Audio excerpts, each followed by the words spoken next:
Hi there and welcome to Money Talks, your inside oil on the rural economy as it affects you in the ag sector. In this edition, your special end of the year, no, it's not too late summary of this year's money highlights.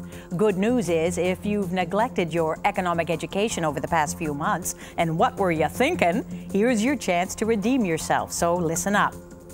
We take the pulse of 2010's most important financial stories here at home, on the land, and around the world with expert insight by seasoned economists who specialize in all things rural and global, just for you. Then our specialists turn soothsayers as they cast their gaze into the coming months, picking their top trends for the rural economy in the year that's yet to be, 2011.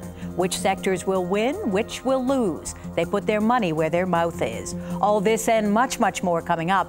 But first, one last time for 2010. And joining us to tell us all about the market moves is ASB rural economist James Shortall. And James, it looks like the global equities ended quite high this week. Yeah, equities again over the past 24 hours have been boosted up.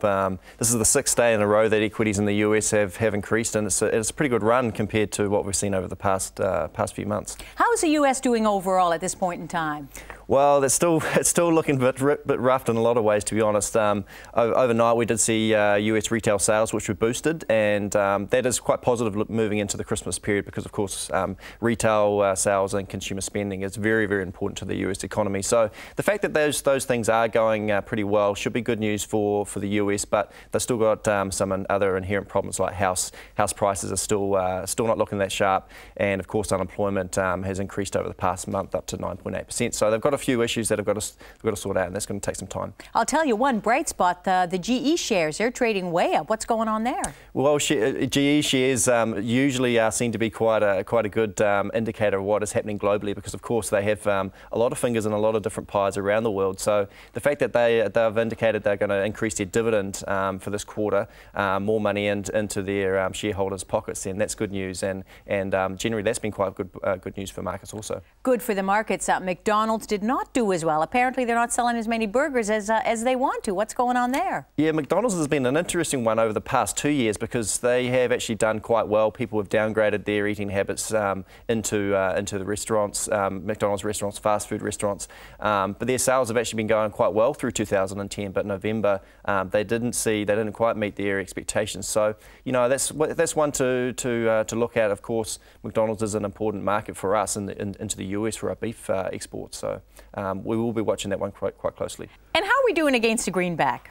Well, we've actually tracked back up slightly over the past 24 hours, to back over 75 cents against the US dollar. But last Thursday, of course, the Reserve Bank of New Zealand came out with the official cash rate announcement. There was no surprises in terms of there was no change to the official cash rate, but they did offer holding. That's right, but they did offer a few surprises in terms of their commentary, and they were a lot more dovish, a little bit more downbeat about the outlook for the New Zealand economy, and also probably the fact that low interest rates recently haven't really spurred on the New Zealand economy. So they're probably going to hold off. We're predicting they're going to hold off for some time yet.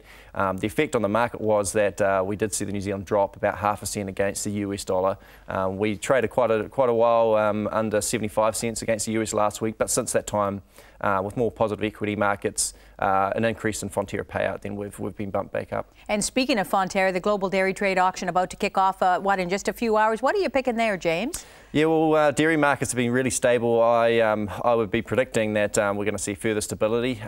We've seen, dry conditions here in New Zealand that could affect production.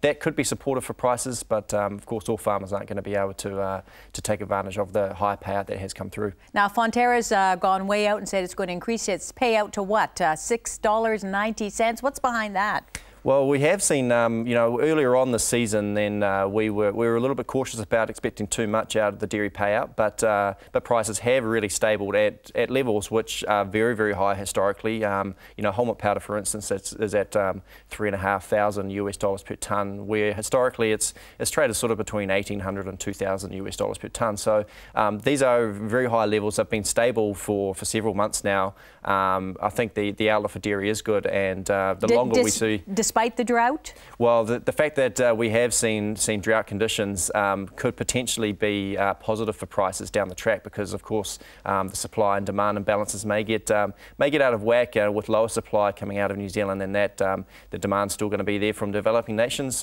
We may see prices increase, but of course those farmers that have been affected, they aren't going to be able to take advantage of high payouts. And the outlook for meat prospects also pretty strong, James. Well, all commodities have been strong. Meat products have been very strong internationally. The US market has seen a big increase in terms of beef prices over the past few weeks, and they're also starting these lifts from a really solid base, a very high base. So the outlook for the US market is good. And actually over the past few months, the US has become a net exporter of beef, which is not typical for the US market.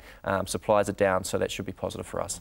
Thanks, James. Stay with us. Coming up after the break, Instant Rewind, the must-know financial info for 2010, the currency wars, the exports, the commodity prices, and the weather, how they all played out, what we've learned. But first, answer this in our Farmers' Facts and Figures quiz. What percentage of goods produced by New Zealand farmers is exported to the world? The answer when we come back. Stay tuned.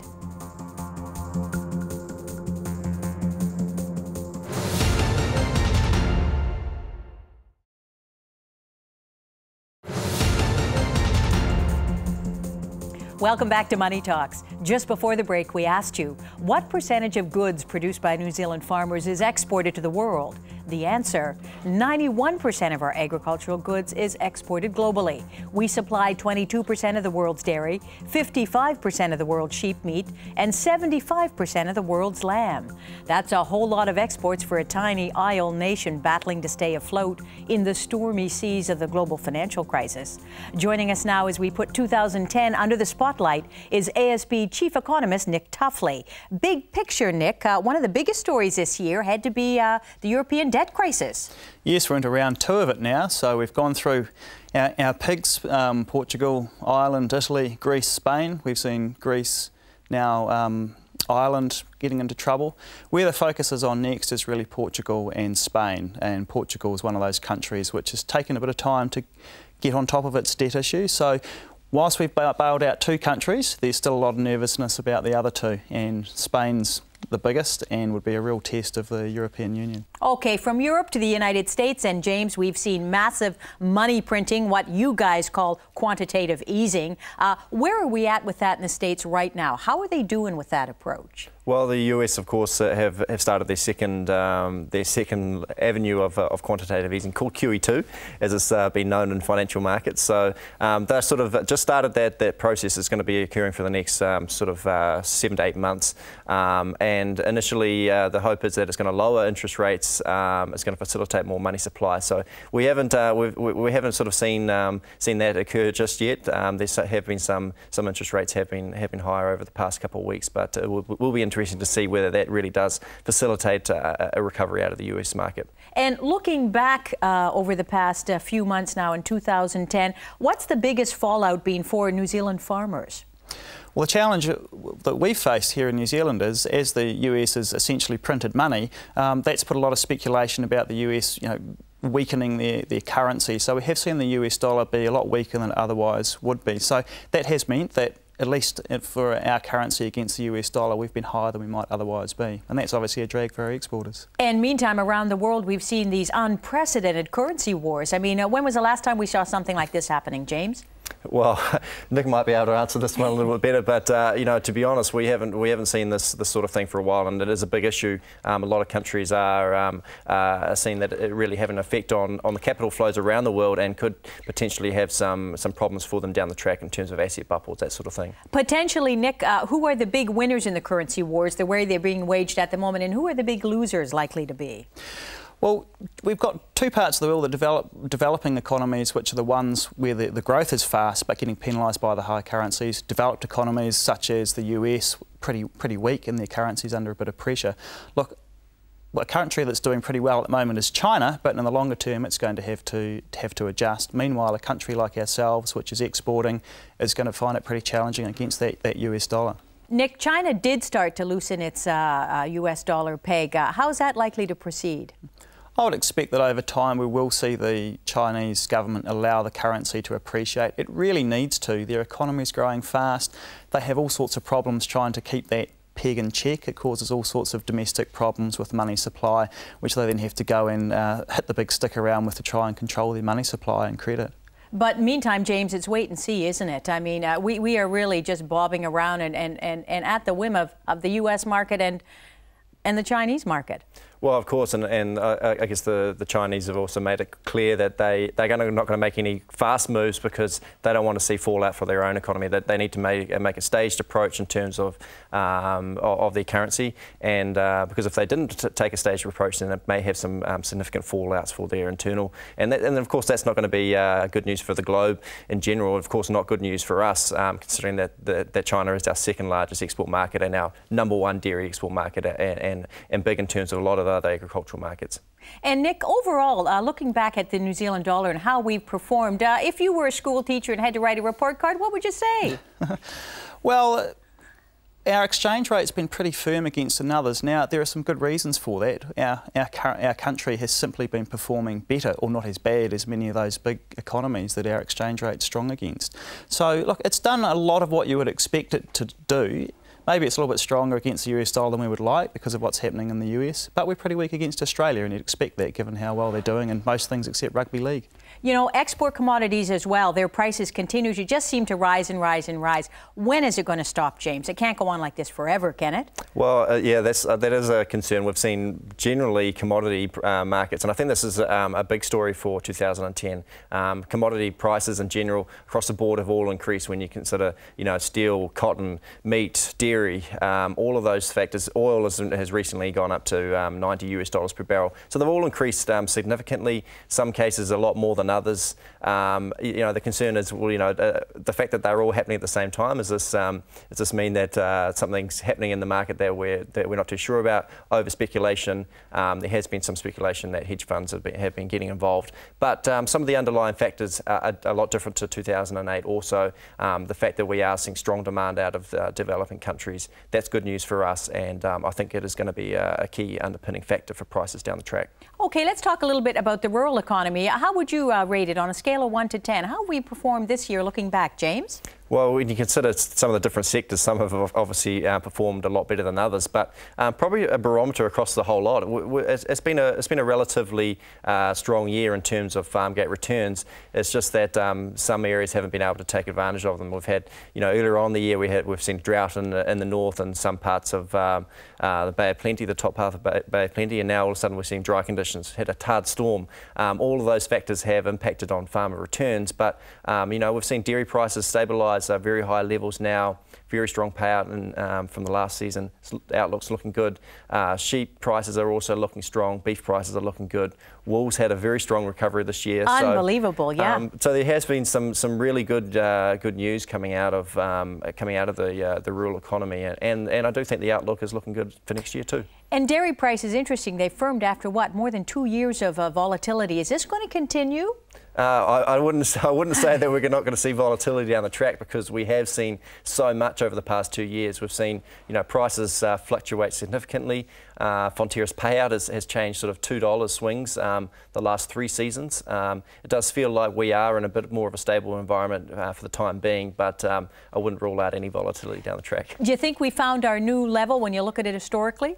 Well, it does seem like we have moved to a level where dairy prices are much higher than what they previously have been. So through last year, global supply of dairy did decrease, while demand has still been there. So developing economies want our product. They want the New Zealand dairy products, that sort of thing. I think that is going to be key down the track. We're going to continue to see demand being driven out of China in those areas, which is good news. What sticks out in your mind, James, in terms of all these industry-led initiatives that we've been seeing now? What are the real stars of the year? Yeah, I mean, I think this has been it's been a significant year for the rural industry in terms of a lot of those things. We've seen just recently, the Primary Growth Partnership coming up, and putting that into context, then that's a $350 million initiative, partly funded by the government, partly funded by the private sector, and it's not changing, necessarily the things that we've done previously. It's looking at new, innovative ideas, how to get more value for for our products that we produce here,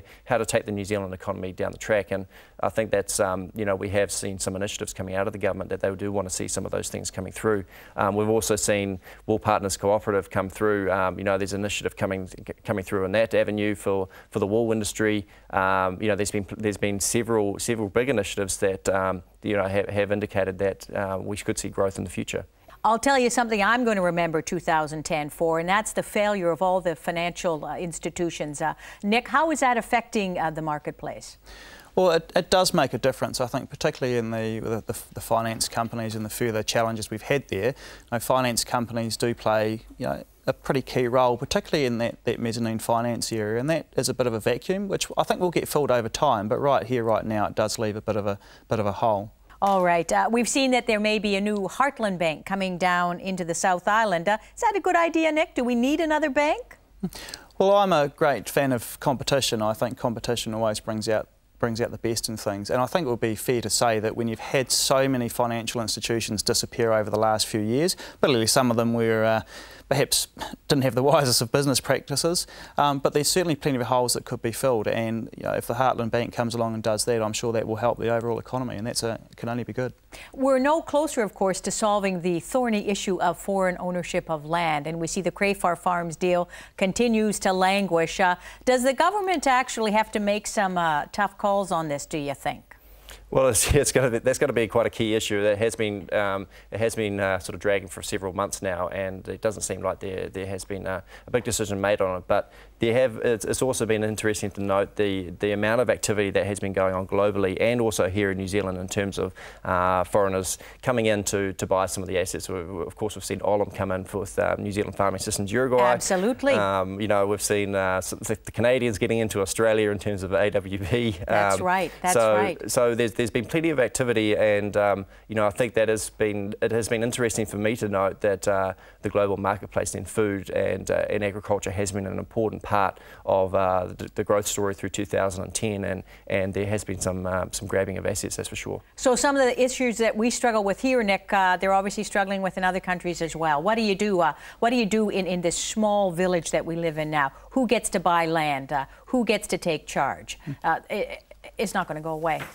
Well, I think it's always been a challenge. I think land is always quite a sensitive thing. I think one key thing with land is, though, it's pretty tough to pack it up in your suitcase and take it away. It is going to remain there. A country like New Zealand, we have always been reliant on foreign capital. That's our history. And so that's the catch-22. We sort of do need the money, but in some cases we're a bit reluctant to take it, might be the way to look at it. So, look, if foreign investment does help lift our overall economic performance, then it's generally going to come out with some good results. But obviously you don't want to rubber stamp absolutely every proposal that comes in. Thanks, gentlemen. Coming up after the break, where to from here? Show me the money.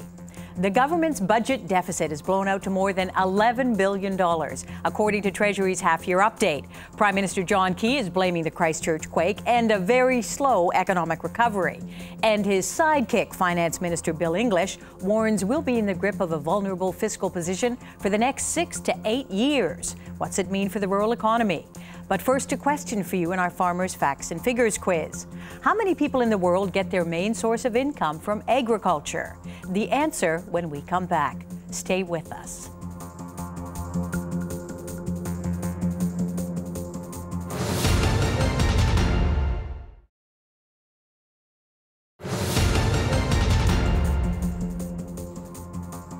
Welcome back to Money Talks. Just before the break, we asked you, how many people in the world get their main source of income from agriculture? The answer, 2.5 billion people. Time now to go to crystal ball gazing as we look to the new year and the new economy with dire warnings from our finance minister that it's going to be a darn tough ride for the next 6 to 8 years. What did you make out of the latest news from the Beehive? Well, it had its good and its bad. I guess the bad news was we have dug a bigger hole in the short term, but that, you know, the economic recovery has been slow, so the corporate tax take has been weak. the earthquake reconstruction.